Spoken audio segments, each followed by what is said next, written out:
वंदनीय गुरुवर्य धर्मवीर आनंदीगे साहेब यांच्या जयंतीनिमित्त उपमुख्यमंत्री एकनाथ शिंदे यांनी ठाण्यातील त्यांच्या समाधीस्थळी दर्शन घेतलं.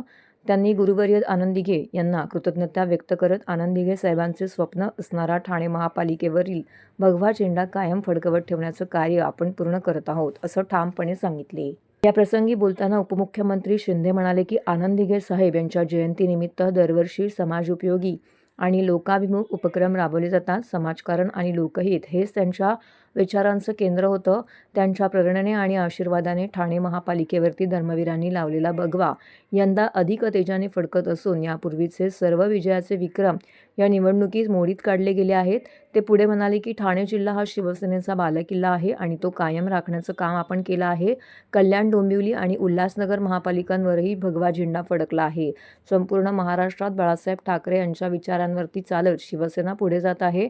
नुकत्याच झालेल्या विधानसभा निवडणुकांमध्ये शिवसेना राज्यात दुसऱ्या क्रमांकाचा पक्ष ठरली. ही आपल्या सर्वांसाठी अभिमानाची बाब आहे.